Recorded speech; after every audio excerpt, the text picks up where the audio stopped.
Hello, welcome to another edition of the Pace Report. I'm Brian Pace reporting live here at the famous Birdland Jazz Club here in New York City.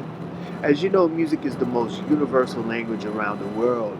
And tonight here at the Birdland, which is the cornerstone of the world of jazz, two musicians who hail from Perth, Australia, are performing brand new music from their brand new record, Best Buddies.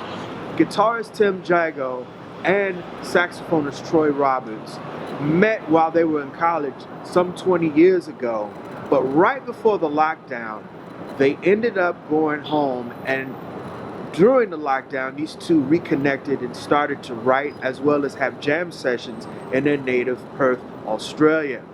Now, during the 3 months, these guys started writing compositions, which eventually evolved into a brand new record, which is titled Best Buddies. Tonight, both Tim as well as Troy are performing brand new music from the album, which is its official record release performance here at the famous Birdland Theater. I had a chance to sit down with them briefly to talk about their origins and how they were exposed to jazz music, as well as what they are bringing to Black American music. So sit back, relax, and enjoy the official New York record release of Tim Jago as well as Troy Roberts, Best Buddies, here at Birdland Theater, here on the Pace Report, here in New York City.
Congratulations, Best Buddies, brand new record. And from my understanding, this recording happened while you were stranded in your native Australia. That's true. Yeah, we were. I mean, stranded sounds like we were disadvantaged, but man, we couldn't have been luckier. Yeah, we're both kind of lucky enough to get a flight out of New York, the last flight, I think, to get back to West Australia before West Australia shut the borders. Australia did. Yeah, we were very fortunate to be in this little safe little bubble of 0 cases for so long that things actually opened up quicker than the rest of the world. Still, domestic borders shut, but within everyone who was stuck there was business as usual. We were going pretty crazy not playing music. It was a good 4 months, but yeah, a few of us old college buddies happened to be at the same place at the same time after so long. Yeah, we got together and jammed. It was every Wednesday first, keeping each other sane. Yeah, and we started writing contrafacts, I guess, because we're just playing tunes. You know, most of our careers are all built on playing everybody's original hard music and you know things like that. It's not very often we get together and just jam on standards like we all used to. It began for any jazz musician, you know. So yeah, we started kind of writing contrafacts to bring in original melodies based on the harmonic changes of standards. And Yeah. Tim, did COVID enhance, or I asked both of you guys this, did COVID enhance your music playing because you couldn't play with anybody or play in a live ensemble where you guys were shedding more, or did you think things through technique-wise that you were wanting to put off before COVID that you just said, okay, let me try this now? Did any of that happen? Yeah, it's a good observation. For a lot of musicians, I think that was the case. For me, it was mainly the social aspect of playing music. Like you said, getting together with the musicians that I was just like starving for after a while. Because both Troy and I had to isolate and quarantine when we first got back to Australia, and that was just crazy, not being in the same room with people and playing music. And I think that was the number one thing for me, was the social aspect of like Troy said, like just playing tunes, playing standards. Like, I guess for sure, because when you're on your own, that's the time to work on facility and some new harmonic devices and stuff like that. But yeah, I think priority was playing with each other, and because the restrictions got lifted pretty quickly there, we were able to sneakily do it. Like I think they were first off, they were limiting groups of get-togethers to like 5 or 4, so there was like 4 of us getting together every Wednesday night, and then some of the venues started to open up, and so we were like, oh, we may as well just play some gigs as well. And then that's what turned into writing our own melodies on some of the standards, because we'd been playing the standards to keep each other sane anyway. So it became like, oh, well, we'll just write our own melodies and record and lay it down. I think that answers some of the question. Just the social aspect of playing There's an music. element of what you were mentioning for me. Things I'd been putting off for a long time because, you know, busy traveling and playing and touring. And, yeah, I finally had some time to kind of sit down with the things that was sitting in the back of my head. I've got to get that down. It's this thing I still can't do after all these years. I've got to sit down and shed that. So it did give me some really important time to myself. Yeah, but after a few months of that, it's like, oh, I've got to make music with people. And the one thing I really noticed, I surprised myself by realizing I missed playing for people. So, you know, we kind of get so stuck in a jazz musician,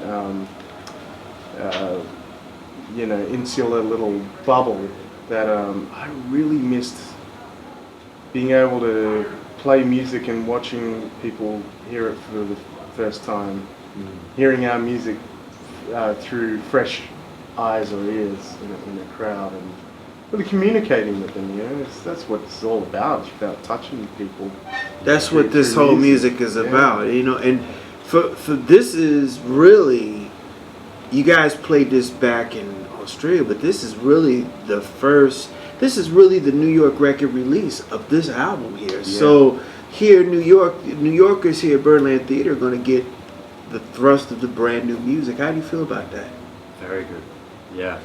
And at this venue as well, and we get to do it a few nights in a row. That's even better. That's to play the stuff to touch people. And I remember when we first got the chances to play back in Perth, we actually played at a few houses. Like, people would book us to come over, and it was like a small gathering of people, and they were starving for it too. So I think everyone in New York must be just like, I can't think of the good word. I would say fanging for it. Australian for itching. Yeah. Itching, yeah. Right. So yeah, I think everyone's ready to hear it. And, it's one of my favorite New York venues too.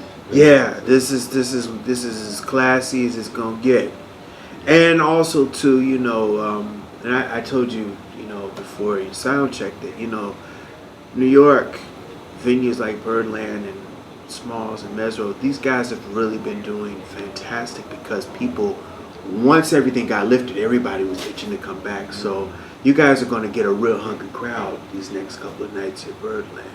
Oh man, we're lucky.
This relationship goes back college. Long And time. I did a little research on you. Oh, Yeah, I heard that the hair was a little longer, and I heard that there was no Pat Martino and Pat Metheny. It was more like Metallica and Black Sabbath. some Slayer in there. Yeah, I yeah, concur. yeah. Is there some validity to that? Yeah, I mean, it's pretty typical for guitar players, especially, to kind of go through some sort of rock phase or be influenced by that. Nirvana, even, you know, things like the grunge era. And I couldn't escape that, being a guitar player. So, yeah, started out that way, and then I was always interested in jazz anyway. Even when I was listening to the heavy metal and all the rest of it, you know, I had inspiration for when I was younger. My uncle played jazz piano, so I would be a little kid running around his gigs, and yeah, my dad always had guitars in the house and played music, and yeah, so yeah, that's true. But then when I got like right into jazz, the blinkers got put on, and it was just like honed in. I mean, that's okay. I mean, Yeah. I like Cream and I like Nirvana and Yeah. I like that rock stuff too. That blues stuff. There's nothing wrong with that. No. It's all part of all these. They say the apple doesn't fall too far from the tree musically. Yeah, I try and let it come in to influence me more and more the older I get, you know. Don't try and limit those influences to just that bag. Try and let it all come in somehow, you know. How did you guys meet? Was it class? Was it jam session? How did this work? Well, yeah, we both went to the same college, and we knew of each other, but because of what you just picked up on, he was in the contemporary course. The place where we studied used to have the jazz course, contemporary course, and the classical course. The contemporary course was like commercial music, meaning like pop music, you know, cover band stuff, and R&B. yeah, R&B, soul. But the jazz thing was like very straight ahead geared. So there wasn't much crossover there, but I knew who he was because he was really good at that. And then I moved to the States, and I would get back once a year, and I came back on one trip, and I asked my good buddy Matt Jodrell, great trumpet player, yeah, so who are the cats to call in town? You know, I've got a couple of gigs while I'm here. He said, oh, you should call Tim Jago. He's playing a really great guitarist. I was like, you mean the rocker guy with the guitar down there and long hair? And he was like, yeah, no, he's playing really great. He's playing my gig this weekend, so come check it out. So I went down and checked it out, and was like, hollow body, he cut his hair. I was playing. Oh, he got Americanized. He got Americanized. You learned real quick. he got really, yeah, he was sounding really great, and I think from that moment, you know, I started booking him. We started playing together as sidemen as well around town, and then when he moved to the States, I already had my kind of fusion electric band, New Jive, happening, and Tim joined right in on that, and it's been 3 albums so far. That band, and yeah, we've been best buddies ever since. Really. Yeah, inseparable. And it's crazy because sometimes when I do all my prep, I'm like, all right, this is how this is gonna go. But sometimes when you sit down and watch things, it doesn't go as planned. Because my plan was to do a piece on you, and it ended up being, I said, no, we got to do both of these guys because this is a unit. So the next time you do solo projects, we'll individually do what we're doing now. But I like the fact that this works because I noticed that you guys play off each other's ideas, but also most importantly, there's a uniqueness between your drummer and your bassist as well. How did that fold into this? You mean for the album? Yes. Yeah. Well, we've known, especially the drummer, for many years. Guy Ben Vanderwall. He actually spent a lot of time in New York when he was younger, before we'd even come over. 90s, late 90s. Yeah, so he spent a fair bit of time there and kind of cut his teeth with all the heavies like back then. So he was a big influence and mentor for, I can speak for both of us, a huge mentor to both of us. And me and him had, we started a trio together called The Grid with a bass player who's playing in the Yellow Jackets now, Dane Alderson. He also went to college with us. Yeah, Okay. so all in that same small pool of Perth musicians, and it's kind of a no-brainer. Whenever I go home, Ben is the first guy to call to play. I mean, even just to jam and get together. And, Carl Florison sort of came along the scene a little after. He was a few years after me in the course back home at Western Australian Academy of Performing Arts, where we met. But he quickly became the guy to call as well, because he's just a very versatile bass player. He can play really good electric bass as well, but on the upright he's very tasteful, and I think Ben kind of, his aesthetic gets along really well with him, and that's important to hook up with the bass and drums. So yeah.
So I ask you guys about the jazz scene in Australia, because we hear too many jazz musicians come out of Australia, and how is the music scene down there, and how do people respond to the music in your native Australia? How do they respond to the music? I mean, in Perth, it's a small town. Like it's the capital city of Western Australia, but it's still, in comparison, it's only a few million people in there, and compared to somewhere like this where it's just saturated. So I think the advantage of being in a place like Perth is that it's isolated. It's actually physically the most isolated city in the world, Perth is, by definition. So I think there's like this hub mentality where you can really hone in and create something, whereas you still get all the same information that everyone's getting because of the internet, I guess.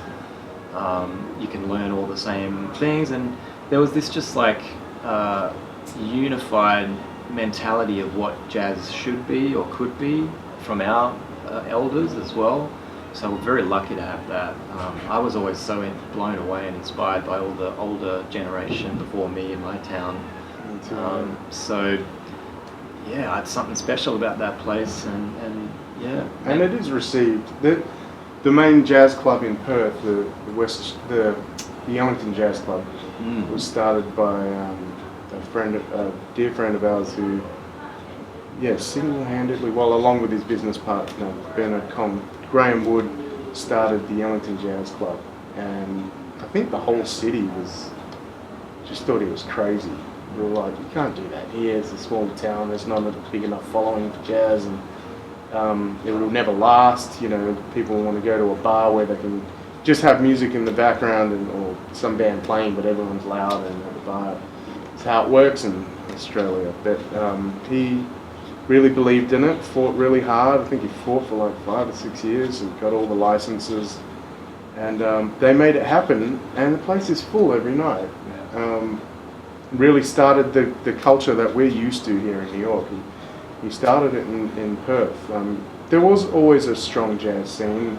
The Perth Jazz Society, the Fremantle Jazz Association, the West Australian Youth Jazz Orchestra, lots of bodies that really made things happen and seeked opportunities, and those things were always full. But finally, there was a dedicated venue for the music, a venue that finally respected the music and allowed for the culture of people to come there and watch a performance, be quiet and watch a show. And so much great music has come through that town since that club's been around, and it's also helped the next generation of young creators to find their voice too, because there's an opportunity to actually be heard, not to be drank over. So it's there. There is a good strong following for jazz, and there is a good strong jazz scene for musicians too. Yeah, it's just small. That's it's all. just small. Yeah. So many great players that you never would hear about because they never left Perth, but really, really great musicians. I've seen you guys play with some heavyweights as side guys, and now I've seen you guys as leaders. I have to ask you, how have you done jazz as an Australian moving forward? I mean, I look at you guys in different ensembles. I'm like, God, the music is in great hands. But as Australians living in New York, living in America, how have you kept this going? How do you keep it justice? I'm always just trying to get better, basically, as a musician. I mean, that's a good question. Sometimes you have to go, why am I doing this? But it's just, for me, it's just that thing of always trying to get better, always trying to play with players that are better than you, that can push you along and challenge you. And then carry the torch and bring up younger players too. There's like a whole full circle aspect to it as well. There's a drive there, I guess, that's scratch that itch, and that was really tested during the pandemic, I think, because there are times where you feel, like what are we doing here? It's not the most economically viable profession to be in, a jazz musician, but and it sounds cliched and cheesy, but the love of the music is what keeps us in there. Yeah, I think for me it's easier in this country to remain inspired, because there's just so many more like-minded musicians, especially in New York City. Right. Just a plethora of amazing musicianship and like-minded souls that it's easy to constantly be inspired and play with musicians who make me want to keep practicing and writing and push the thing. I'm not sure if I'd be too pushed the older I get if I never left Perth. How was the adjustment for all of the the sidebars that come with the Black American music experience? I'm talking about barbecue, the blues, whiskey. This is all part of the whole experience. Dancing, it's all part of the myriad of what makes this music so great. How was that coming to America? How did you handle all of that? Well, that was not in Australia. Yeah, that's a whole side of this music that's like, you have to live here to experience it. Right. And it's essential, Yeah. That's something you can't teach, but it can be learned. Right. I think John Schofield said that, right? Yeah. You can't teach it, but you can learn it. Yeah. No shortcuts to that. You got to be in this. Yeah. I'd say this country, but you got to be in this city. Right. For at least a decent portion of your musical career if you're serious about being a jazz musician. Right. Yeah. It's like an electric shock that you get. Just you feel it every time I come here. I just don't want to leave. It's amazing. That'll do it again for another edition of the Pace Report, reporting live here at the famous Birdland Jazz Club here in New York City. I'd like to personally thank the talented Troy Roberts and Tim Jago for their time. Make sure you support their brand new CD, Best Buddies, which is now available on iTunes, Amazon.com, and CD Baby. I'd like to personally thank the staff and management here at Birdland and Birdland Theater. Also, people, I can't stress this more than enough. Please like, share, subscribe to my videos here on YouTube and Vimeo, as well as leave comments. Also, visit my website, thepacereport.com, for my weekly column, as well as my past segments. Till next time, remember, if it's in the groove, it'll make you move. Till next time, peace. Thank